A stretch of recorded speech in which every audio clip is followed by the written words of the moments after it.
गुरु प्यारे सासंग जी, प्यार से कहिए धन्य निरंकार जी। सासंग जी, दास आप जी सभी संत महात्माओं के चरणों में एक छोटी सी कहानी लेकर आया है। आशा है आप जी सभी संत महात्मा इस कहानी को लास्ट तक जरूर सुनेंगे।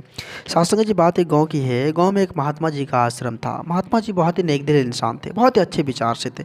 गाँववासी को सासंग जी सत्संग भजन सिमरन से तत्पर जोड़े रखने का हर संभव प्रयास भी करते थे। सभी को बताते थे सत्संग करो, प्रभु परमात्मा की भक्ति करो, सभी प्रेम से रहो, सत्कार से रहो। सबको सत्संग जी अच्छी प्रेरणा देते थे। गाँव वाले भी सत्संग जी महात्मा जी का काफ़ी इज्जत करते थे। अब गांव में होता है कि कुछ लोग ऐसे भी होते हैं जो सत्संग जी प्रभु परमात्मा को नहीं मानते हैं। तो ऐसे भी लोग थे। एक दिन महात्मा जी अपने शिष्य के साथ सत्संग जी कहीं जा रहे थे, तो सड़क के किनारे कुछ लोग ऐसे खड़े थे। महात्मा जी को आते देख सत्संग जी वे लोग रुक गए और महात्मा जी जैसे ही पास आए तो बोलते, महात्मा जी आप कहाँ जा रहे हैं? बोले जा रहे हैं कहीं सत्संग में जा रहे हैं। तो सत्संग जी महात्मा जी से एक प्रश्न पूछेंगे। बोले एक प्रश्न महात्मा जी है मेरा, आप उसका जवाब दीजिए। बोला बोलो क्या बात है, प्रश्न है तो आप जवाब तो देना ही होगा। सत्संग जी बोले परमात्मा नहीं है, हम परमात्मा को नहीं जानते। वो व्यक्ति बोला कि परमात्मा नहीं है इस संसार में, परमात्मा को हम नहीं मानते, आप क्या कहना चाहते इस पर? सत्संग जी महात्मा जी बोले ये कैसी बातें बोल रहे हो तुम, परमात्मा नहीं है। परमात्मा अगर नहीं होता तो हम और आप नहीं होते। सत्संग जी बार बार बोल रहे थे कि परमात्मा अगर होते तो इतनी सारी दुख जो है लोगों को नहीं होता, इतनी परेशानियां नहीं होता। बहुत सारे कष्ट में जी रहे हैं लोग, वे जो है कष्ट में नहीं होते। कभी जो है भूकंप, कभी कुछ, कभी आंधी, कभी तूफान, बहुत सारे लोगों की मृत्यु हो जाती है। अगर परमात्मा रहते तो ऐसा नहीं होता, परेशानियां नहीं रहता।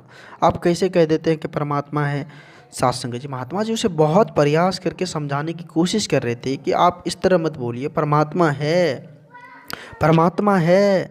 लेकिन वो व्यक्ति सत्संग जी समझ ही नहीं रहे थे। महात्मा जी से उलझ गए, महात्मा जी से झगड़ा करने लगे। महात्मा जी को अनाप शनाप बोलने लगे कि आप जो है अनाप शनाप बोल रहे हैं, आप परमात्मा नहीं है, हम बस इतना ही जानते हैं। लेकिन सत्संग जी उसके साथ जो शिष्य था, इन सभी को इन वार्तालाप को देखकर महात्मा जी से जो उलझ चुके थे वे, उनको देखकर थोड़ा जो है बोलने की प्रयास कर रहे थे कि आप ये क्या बोल रहे हैं। लेकिन महात्मा जी सत्संग जी उसको इशारा कर देते थे कि तुम मत बोलो। अब तो सत्संग जी आज्ञा की पालन तो करना ही पड़ेगा। वो शिष्य था, सत्संग जी वो बकवाजी के बाद जो है महात्मा जी बिना बोले वहाँ से चल दिए आश्रम की तरफ। महात्मा जी जब आश्रम पहुँचे तो सत्संग जी उसका जो शिष्य था वो पूछने लगा कि गुरुवर वहाँ जो है वो व्यक्ति जो है आपको अनाप शनाप बोल रहे थे, हमको बुरा लगा, लेकिन आपको कितना बुरा लगा होगा, आप उसको कुछ नहीं बोले, क्या कारण था जो आप कुछ नहीं बोले? कुछ बोलना चाहिए था।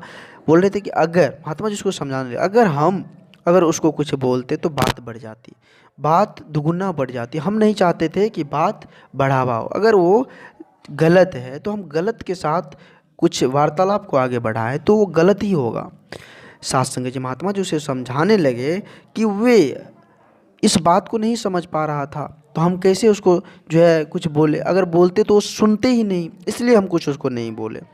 सत्संग जी महात्मा जी, रात हुई, महात्मा जी जो वार्तालाप हुआ था, महात्मा जी को जो अनाप शनाप बोले थे, व्यक्ति सत्संग जी रात में सो ही नहीं रहा था, उसको चैन ही नहीं हो रहा था कि महात्मा जी, वो बाद में पछतावा कर रहा था कि महात्मा जी को हम क्या बोल दिए। बहुत उन्हें पछतावा हो रहा था, रात को उसकी नींद मतलब हो ही नहीं रही थी, सुबह कब हो जो महात्मा जी के पास जाए। सत्संग जी अपनी गलती का एहसास उसको हो रहा था कि हमको ऐसा नहीं बोलना चाहिए था। गुस्सा में आकर महात्मा जी को हम अनाप शनाप बोल दिए।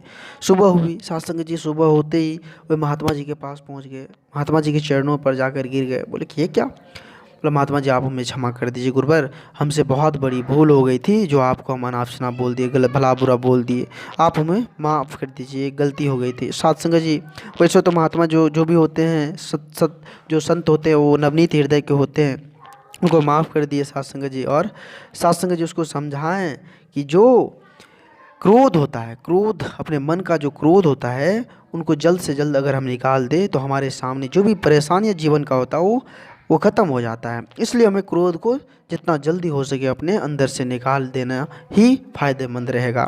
सत्संग जी दास आप जी सभी संत महात्माओं के चरणों में एक छोटी सी कहानी रखा। आशा है आप जी सभी संत महात्माओं को यह स्टोरी अच्छा लगा होगा।